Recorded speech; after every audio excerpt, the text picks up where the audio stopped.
Welcome back class.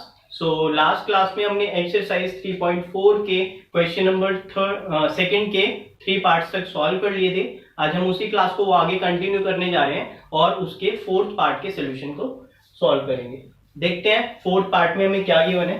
कहा गया है Meena went to a bank to withdraw ₹2000. She asked the cashier to give her 50 and 100 rupee notes only.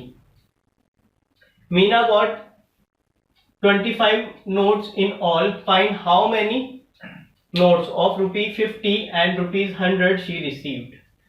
कह रही है question में बोला गया है कि मीना एक बैंक जाती है और विड्रॉ करती है कुछ पैसे और वो बैंकर से बोलती है, जो कैशियर होता है उस कैशियर से बोलती है कि उसको जो पेमेंट अपनी चाहिए, जो उसको कैश विड्रॉ किया है वो कैश उसे सिर्फ अपने 50 रुपए और 100 रुपए के नोटों के अंदर ही चाहिए। और साथ ही साथ वो जो कैश विड्रॉ करती है वो कितना करती है, 2000 रुपीज करती है। तो मुझे बताना है इंडिविजुअली कि उस 2000 रुपीज में कितने नोट्स होंगे जो मेरे 50 रुपीज के होंगे और कितने नोट्स होंगे जो मेरे 100 रुपीज के होंगे। और उसने बोला है जो टोटल नोट्स हैं वो कितने हैं, 25 हैं। आई होप आपको क्वेश्चन समझ आ गया होगा। अब इसकी एल्जेब्रिकली रिप्रेजेंटेशन देख लेते हैं इस कंडीशन की किस तरीके से होगी। तो अगर मैं बात करूं अपने 4th पार्ट के सॉल्यूशन की, तो सबसे पहले मुझे लेट करना पड़ेगा, let be the number of 50 rupees notes P X और the number of 100 rupee notes B Y। तो मेरी फर्स्ट कंडीशन यहां पर आ गई कि मैंने जो नोट्स कितने कितने विड्रॉ करे, 50 रुपए के X नोट विड्रॉ करे नंबर्स में और Y नोट्स विड्रॉ करे 100 के नंबर्स में। तो उसने मेरे को फर्स्ट कंडीशन में बोला कि उसने जो टोटल नोट्स जो विड्रॉ किए हैं उसको कितने मिले, 25 नोट्स मिले। यानी उसने कुल मिला के कितने नोट्स विड्रॉ करे, 25। तो अगर मैं कंडीशन फर्स्ट की बात करूं तो मेरी इक्वेशन कहती है कि x + y = 25 है। क्यों? क्योंकि x और y दोनों क्या है, 50 और 100 रुपए के टोटल नोट्स, और टोटल कितने हैं, 25 है। ये हो गई मेरी कंडीशन नंबर फर्स्ट। ऐसे अगर मैं बात करूं अपनी सेकंड कंडीशन की, तो कंडीशन 2 में मुझे दिया हुआ है 50 रुपीज और 100 रुपीज दोनों के नोट्स की टोटल जो उसने अमाउंट रिसीव करी है वो कितना करा है, 2000 रुपीज करी है। तो अगर मैं बात करूं 50 रुपए की कितने नोट्स विड्रॉ कर रही है, x, तो अमाउंट उसने कितना विड्रॉ किया, 50x। ऐसे ही 100 रुपीज के कितने नोट्स विड्रॉ कर रही है, y, तो उसने अमाउंट कितना रिसीव किया उससे, 100y, और इन दोनों को मिला के जो टोटल अमाउंट रिसीव किया वो कितना किया, 2000 रुपीज किया। तो ये मेरी इक्वेशन नंबर सेकंड हो गई, ये इक्वेशन फर्स्ट हो गई। अब मुझे क्या करना है, इन दोनों इक्वेशन को थोड़ा सिंप्लीफाई करना है एंड देन उनको एक दूसरे से एलिमिनेट करके अपने आंसर को कैलकुलेट करना है। अभी अगर आप इस वाली कंडीशन को ध्यान से देखो, नीचे वाली को, यहाँ पर क्या है कि इसमें अगर मैं पूरी इक्वेशन में से 50 को कॉमन ले लूं तो इक्वेशन मेरी थोड़ी छोटी हो जाएगी, क्योंकि 50 यहाँ पे पूरे में एक मल्टीपल मुझे दिख रहा है। तो मैं क्या करता हूँ, इस पूरी इक्वेशन के अंदर क्या करता हूँ, 50 को कॉमन ले लेता हूँ। तो यहाँ से 50 बाहर आ जाएगा, यहाँ पर ये 2y बचेगा, और यहाँ से भी अगर मैं इसको 50, इसको यहाँ पे ऐसे छोड़ दूं 2000 और उसको 50 से डिवाइड कर दूं तो 0 कट जाएगी, 5 से काटूंगा ये 20 और ये 40 आ जाएगा। तो x + 2y मुझे कितना मिल गया, 40 मिल गया। ये हो गई मेरी इक्वेशन नंबर 3। बोल दो उसको, इससे डिनोट कर देते हैं थर्ड से। तो अब मैं क्या करता हूँ, अपनी थर्ड वाली को और सेकेंड वाली को कंपेयर करता हूँ और इनको एलिमिनेट कर देता हूँ एक वेरिएबल को। मैं किस वेरिएबल को यहाँ पे एलिमिनेट करने जा रहा हूँ, x वाले को। क्यों? क्योंकि इसके कोएफिशिएंट इक्वल मैं बना चुका हूं। तो उसके लिए मैं क्या करता हूं, सब्ट्रैक्ट कर लेता हूं।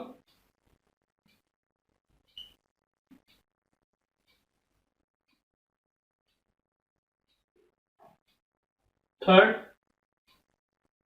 फ्रॉम फर्स्ट, थर्ड को फर्स्ट में से सब्ट्रैक्ट कर देते हैं। थर्ड क्या है, फर्स्ट में से सब्ट्रैक्ट करना है। तो फर्स्ट क्या है, x + y = 25,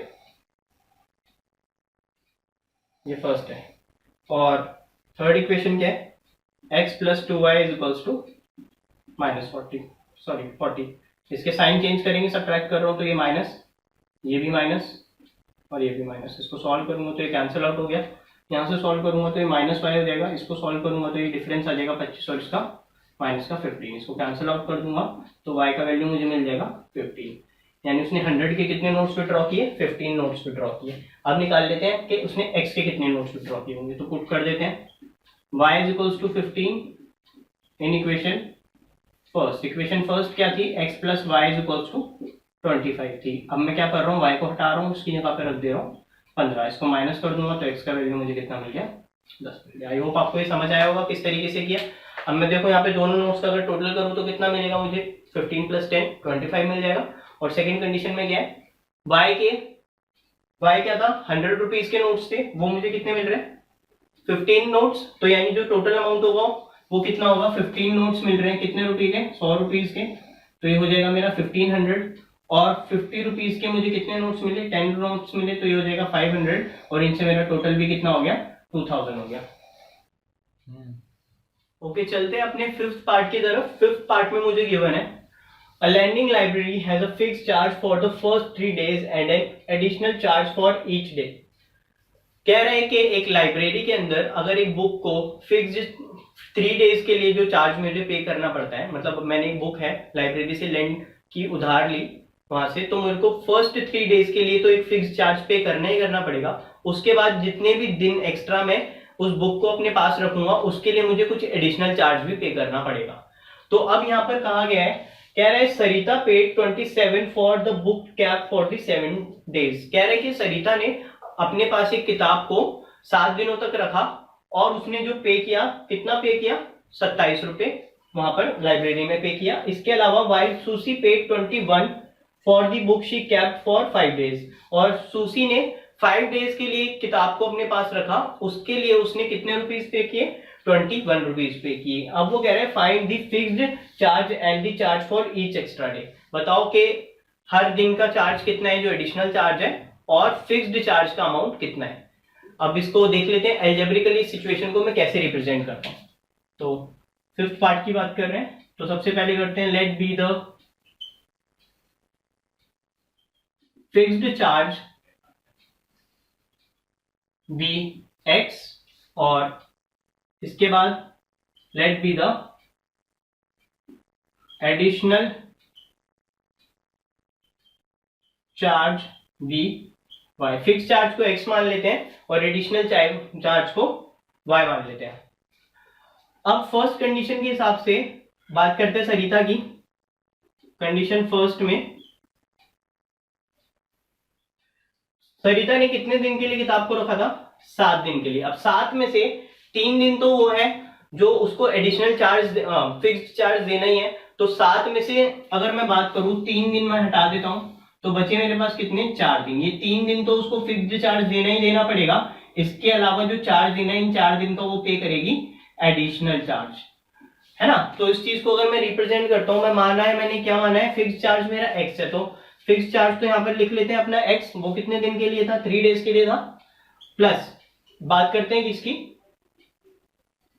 एडिशनल चार्ज की। तो एडिशनल चार्ज कितना था मेरा, 4 वाई था, कितने दिन के लिए, 4 डेज के लिए। तो एडिशनल चार्ज कितना हो जाएगा, 4 वाई। इससे जो मेरा टोटल एक्सपेंडिचर हो रहा है वो कितना हो रहा है, 27 हो रहा है। इसी तरीके से अगर मैं बात करूं कंडीशन सेकंड की, तो कंडीशन 2 के अंदर मुझे क्या दिया हुआ है, सेम एक्स चार्ज तो मुझे देना पड़ेगा, लेकिन अब की बार जो किताब रखी गई वो कितने दिन के लिए रखी गई, 5 दिन के लिए, यानी सिर्फ कितने दिन, 2 दिन के लिए मुझे एडिशनल चार्ज देना पड़ेगा, और जो मेरा टोटल एक्सपेंडिचर होगा वो कितना होगा, 21 होगा। इसको इक्वेशन सेकंड बोल देते हैं, इसको बोल देते हैं फर्स्ट। यहाँ पर x की कोएफिशिएंट ऑलरेडी इक्वल है तो मुझे कुछ छेड़खानी नहीं करनी, मैं यहाँ पे वैल्यू को कैलकुलेट कर लेता हूँ। उसके लिए मैं क्या करता हूँ, सब्ट्रैक्ट कर देता हूँ, सब्ट्रैक्ट फर्स्ट फ्रॉम सेकंड, या सेकंड फ्रॉम फर्स्ट, कुछ भी कर सकते हो। सेकंड इक्वेशन क्या है, x माइनस 2 है, x प्लस 2 है is equals to 21। First equation क्या है, x plus 4y is equal to 27। अगर मैं यहाँ पे माइनस माइनस माइनस, तो ये देखोगे ये कैंसिल आउट हो जाएगा, इसमें से माइनस करूंगा, ये माइनस का 2y बचेगा, यहाँ इसको सॉल्व करूंगा तो ये कितना बचेगा, 6 बचेगा माइनस का। इसको सॉल्व कर दूंगा तो y का वैल्यू कितना आ रहा है, 3 रुपीज आ रहा है। y का वैल्यू कितना निकल गया, 3 निकल गया। अब मुझे क्या निकालना है, अपने x के वैल्यू को निकालना पड़ेगा। x के वैल्यू को निकालने के लिए मैं क्या करता हूँ, वापस से इक्वेशन के अंदर वैल्यू को सब्स्टिट्यूट करता हूँ। इक्वेशन क्या थी मेरी, पुट करते हैं, y is equals to 3, in equation first में क्या गिवन था मुझे, x plus 4y is equal to 27। यहां पर क्या रख देंगे y की जगह पर 3। इसको सॉल्व करूंगा, ये कितना मिल जाएगा मुझे, 12 प्लस में x इज इक्वल टू 27। तो x क्या है, कितनी वैल्यू मिल गई मुझे x की, 27 माइनस कर दूंगा इसमें से, तो मिल जाएगा मुझे 15, यानी x का वैल्यू मुझे कितना मिला, 15 मिला। अब एक चीज यहाँ पे ध्यान देने वाली है, ये जो x मैंने चार्ज करा था, ये फिक्स्ड चार्ज जो किया था, ये कितने दिन के लिए किया था मैंने, ये टोटल फिक्स्ड चार्ज था ना फर्स्ट 3 डेज के लिए। तो जो चार्ज था ये कितने दिन के लिए था, 3 डेज के लिए था, यानी सिंगल डे के लिए नहीं था। अगर अब मैं बात करूं कि ये 3 दिन का चार्ज है, जो 15 रुपए यहाँ पे निकला है, ये कितने दिन का चार्ज आ रहा है, 3 दिन का आ रहा है। अगर मैं सिर्फ बात करूं कि एक दिन पर डे का फिक्स्ड चार्ज कितना है, तो आप इसको सिंपली निकालने के लिए क्या करोगे, 15 को डिवाइड कर दोगे किससे, 3 दिन से। तो आप देखोगे फिक्स्ड चार्ज पर डे के हिसाब से कितना निकल रहा है, 5 रुपए, और पर डे के हिसाब से एडिशनल चार्ज कितना निकल रहा है, 3 रुपए। और तीनों दिन का कंबाइंड फिक्स्ड चार्ज जो एक्चुअल में किसी भी जो 3 दिन के लिए लेता है वो उसे पे करना ही करना है, तो वो कितना देना पड़ेगा, 15 रुपीज देना पड़ेगा। आई होप आपको सारी बातें इसमें क्लियर हो गई होंगी, कुछ भी कंफ्यूजन नहीं होगी इस क्वेश्चन में। यहाँ पर मैंने 3 डेज का इकट्ठा लेकर सॉल्व किया, आप चाहो तो यहाँ पे 3x लेके सॉल्व करा के भी इंडिविजुअल डे का भी निकाल सकते हो। जिस मेथड से आपको ज्यादा सिंपल लगे उस तरीके से आप इक्वेशन को फॉर्म कर सकते हो। आई होप आपको समझ आया होगा इस क्वेश्चन में। सो आज के लिए बस इतना ही है, मिलते हैं अपने नेक्स्ट एक्सरसाइज 3.5 में, जहां पर हम एक नए मेथड को इंट्रोड्यूस करेंगे सॉल्व करने के, क्रॉस मल्टीप्लीकेशन मेथड को, और उससे कुछ क्वेश्चंस सॉल्व करेंगे।